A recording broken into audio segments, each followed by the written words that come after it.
নমস্কাৰ বন্ধু বান্ধৱীসকল আপোনালোক সকলোকে মই সুৰজ চেত্ৰীয়ে পুনৰবাৰ টিপছ অসম ইউটিউব চেনেলটোলৈ স্বাগতম জনাইছোঁ। বন্ধু বান্ধৱীসকল এই ভিডিঅ'টো আপোনালোকৰ বাবে অতি গুৰুত্বপূৰ্ণ হ'বলৈ গৈ আছে, কিয়নো এই ভিডিঅ'টোত মই আপোনালোকক জনাম যে মাত্ৰ 100টা লোকেল কুকুৰাক বিক্ৰীৰ উপযুক্ত হোৱালৈ পালন কৰিলে কিমান টকা খৰচ হয় আৰু সিহঁতক বিক্ৰী কৰাৰ পাছত কিমান টকা লাভ হয় সেই বিষয়ে, আৰু লগতে মই আপোনালোকক এইটোও জনাম যে লোকেল কুকুৰাবোৰক মাংস উৎপাদনৰ কাৰণে পালন কৰিলে বেছি লাভ হয় নে কণী উৎপাদনৰ কাৰণে পালন কৰিলে বেছি লাভ হয় সেই বিষয়ে এই ভিডিঅ'টো আপোনালোকে প্ৰথমৰ পৰা শেষলৈ ভালকৈ চাব। আৰু যদি আপোনালোকে এই চেনেলটোত প্ৰথমবাৰ আহিছে তেনেহ'লে চেনেলটো সাবস্ক্ৰাইব কৰি ওচৰতে থকা বেল ঘণ্টিটো প্ৰেছ কৰি দিব। চাওক বন্ধু বান্ধৱীসকল, যদি আপোনালোকে 100টা লোকেল কুকুৰা পালন কৰিব বিচাৰে তেনেহ'লে তাৰ বাবে আপোনালোকে 100টা কুকুৰাক থাকিবৰ কাৰণে এটা গঁৰালৰ নিৰ্মাণ কৰিব লাগিব। আৰু লোকেল কুকুৰাবোৰক থাকিবৰ কাৰণে আপোনালোকে বহুত বেছি টকা খৰচ কৰি গঁৰাল নিৰ্মাণ নকৰিলেও হয়। যদি আপোনালোকৰ লগত কম মূলধন থাকে তেনে অৱস্থাত আপোনালোকে একেবাৰে কম খৰচত সাধাৰণভাৱেও লোকেল কুকুৰাৰ কাৰণে এটা গঁৰাল নিৰ্মাণ কৰিব পাৰে। আৰু যদি আপোনালোকৰ লগত মূলধন বেছিকৈ থাকে তেনে অৱস্থাত আপোনালোকে বেছি টকা খৰচ কৰিও কুকুৰাৰ গঁৰাল নিৰ্মাণ কৰিব পাৰে। কিন্তু আপোনালোকে এটা কথা মনত ৰাখিব, এটা কুকুৰাক থাকিবৰ কাৰণে প্ৰায় 1.5 স্কোৱাৰ ফিট ঠাইৰ আৱশ্যক হয়। আৰু যদি আপোনালোকে 100টা কুকুৰাৰ কাৰণে গঁৰাল নিৰ্মাণ কৰিব বিচাৰে তেনেহ'লে আপোনালোকে প্ৰায় 150 স্কোৱাৰ ফিটৰ এটা গঁৰাল নিৰ্মাণ কৰিব লাগিব। আৰু আপোনালোকে কুকুৰাবোৰক থাকিবৰ কাৰণে যিটো গঁৰাল নিৰ্মাণ কৰিব সেই গঁৰালটোৰ দিশ আপোনালোকে পূবা পশ্চিমাকৈ ৰাখিব। আৰু সেই গঁৰালটোৰ ভেটি আপোনালোকে অলপমান ওখ ৰাখিব যাতে বাহিৰৰ পানী কুকুৰাৰ গঁৰালৰ ভিতৰত প্ৰৱেশ কৰিব নোৱাৰে। আৰু কুকুৰাৰ গঁৰালটোৰ চালিত আপোনালোকে টিং ব্যৱহাৰ কৰিব। আৰু যেতিয়া কুকুৰাৰ গঁৰালটো সম্পূৰ্ণৰূপে তৈয়াৰ হৈ যাব তাৰ পাছত আপোনালোকে চূণ পানীৰে সেই মজিয়াটো ভালকৈ মুছি দিব। আৰু যেতিয়া সেইটো শুকাই যাব তাৰ পাছত আপোনালোকে হৰ্চলিন বা বীজাণুনাশক ভালকৈ স্প্ৰে কৰিব। গোটেই কুকুৰাৰ গঁৰালটোত হৰ্চলিন বা B904 বীজাণুনাশক ভালকৈ স্প্ৰে কৰিব। আৰু তাৰ পাছত আপোনালোকে কুকুৰাৰ পোৱালি অৰ্ডাৰ দিব। বন্ধু বান্ধৱীসকল, আপোনালোকে য'ৰ ত'ৰ পৰা লোকেল কুকুৰাৰ পোৱালি ক্ৰয় নকৰিব। আপোনালোকে নিজৰ বিশ্বাসী হেচাৰীৰ পৰা বা চাৰ্টিফাইড হেচাৰীৰ পৰাহে কুকুৰাৰ পোৱালি ক্ৰয় কৰিব। যদি আপোনালোকে য'ৰ ত'ৰ পৰা কুকুৰাৰ পোৱালি ক্ৰয় কৰে তেতিয়া আপোনালোকে ঠগ প্ৰবঞ্চনাৰ বলি হ'ব পাৰে। লোকেল কুকুৰাৰ পোৱালিৰ মূল্য ঠাইভেদে আৰু ছিজন ভেদে বেলেগ বেলেগ হয়। তথাপিতো লোকেল কুকুৰাৰ এদিনীয়া এটা পোৱালিৰ মূল্য 30 টকাৰ পৰা আৰম্ভ কৰি 45 টকা বা 50 টকা পৰ্যন্ত হয়। আৰু যদি আমি লোকেল কুকুৰাৰ এদিনীয়া এটা পোৱালিৰ মূল্য 35 টকাকৈ হিচাপ কৰোঁ তেনেহ'লে সেই হিচাপে 100টা লোকেল কুকুৰাৰ পোৱালিৰ মূল্য কিমান হ'ব? 3500 টকা। বন্ধু বান্ধৱীসকল, যেতিয়া আপোনালোকে 100টা লোকেল কুকুৰাৰ পোৱালি ক্ৰয় কৰিব তেতিয়া প্ৰথম অৱস্থাত সিহঁতক খাবলৈ দিবৰ বাবে 10 কেজিমান পিৰি চাৰা দানা ক্ৰয় কৰিব লাগিব। আৰু প্ৰতি কেজি পিৰি চাৰা দানাৰ দাম প্ৰায় 50 টকা পৰ্যন্ত হয়। আৰু যদি প্ৰতি কেজি পিৰি চাৰা দানাৰ দাম 50 টকা হয় তেনেহ'লে সেই হিচাপে 10 কেজি পিৰি চাৰা দানাৰ দাম কিমান হ'ব? 500 টকা।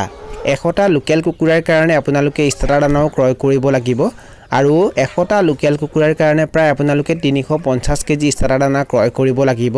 আৰু লোকেল বা সোণালী কুকুৰাৰ কাৰণে যিটো দানা আহে সেইটো আপোনালোকে ক্ৰয় কৰিব। আৰু তাৰ প্ৰতি কেজি দানাৰ দাম প্ৰায় 40 টকা পৰ্যন্ত হয়। আৰু যদি প্ৰতি কেজি দানাৰ দাম 40 টকা হয় তেনেহ'লে সেই হিচাপে 350 কেজি চাৰা দানাৰ দাম কিমান হ'ব?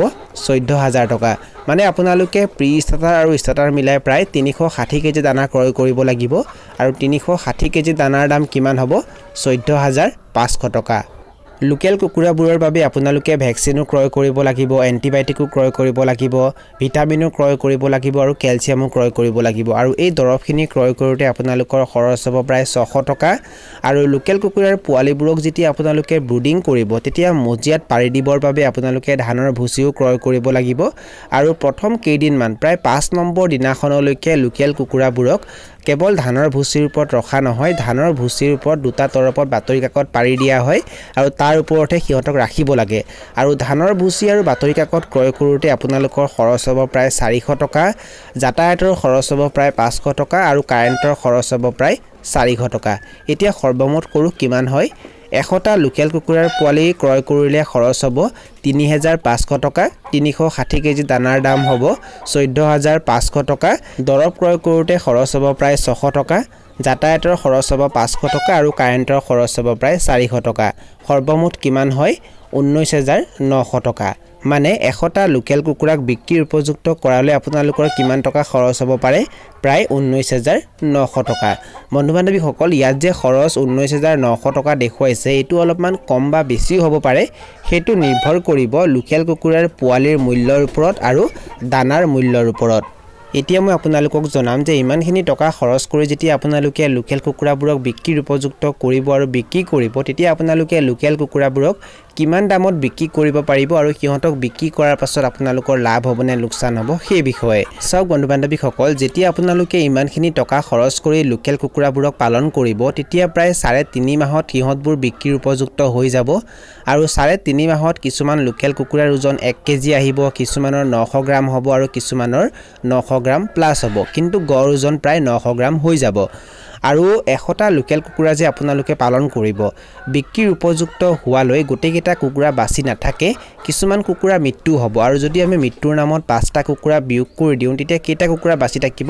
95টা কুকুৰা আৰু যদি গড় ওজন 900 গ্ৰাম হয় তেনেহলে সেই হিচাপে 95টা লোকেল কুকুৰাৰ সৰ্বমুঠ ওজন কিমান হ'ব 85 কেজি 500 গ্ৰাম আৰু লোকেল কুকুৰাৰ মূল্য ঠাই ভেদে আৰু সিজন ভেদে বেলেগ বেলেগ হয় তথাপিতো লোকেল কুকুৰাৰ মূল্য প্ৰতি কেজিত 300 টকাৰ পৰা আৰম্ভ কৰি 350 টকা 400 টকা 500 টকা বা কিছুমান ঠাই তাতকৈ বেছিও হয় কিন্তু যদি আমি প্ৰতি কেজি লোকেল কুকুৰাৰ মূল্য 370 টকাকৈও হিচাপ কৰো তেনেহলে সেই হিচাপে 85 কেজি 500 গ্ৰাম লোকেল কুকুৰা বিক্ৰী কৰি কিমান টকা পোৱা যাব 31635 টকা আৰু লোকেল কুকুৰাবোৰক বিক্ৰীৰ উপযুক্ত হোৱালৈ কিমান টকা খৰচ দেখুৱাইছে 19900 টকা আৰু যদি আমি 31635 টকাৰ পৰা 19900 টকা বিয়োগ কৰি দিওঁ তেতিয়া কিমান থাকিব 11735 টকা মানে 100টা লোকেল কুকুৰা পালন কৰি 3.5 মাহত প্ৰায় কিমান টকা লাভ হ'ব পাৰে 11735 টকা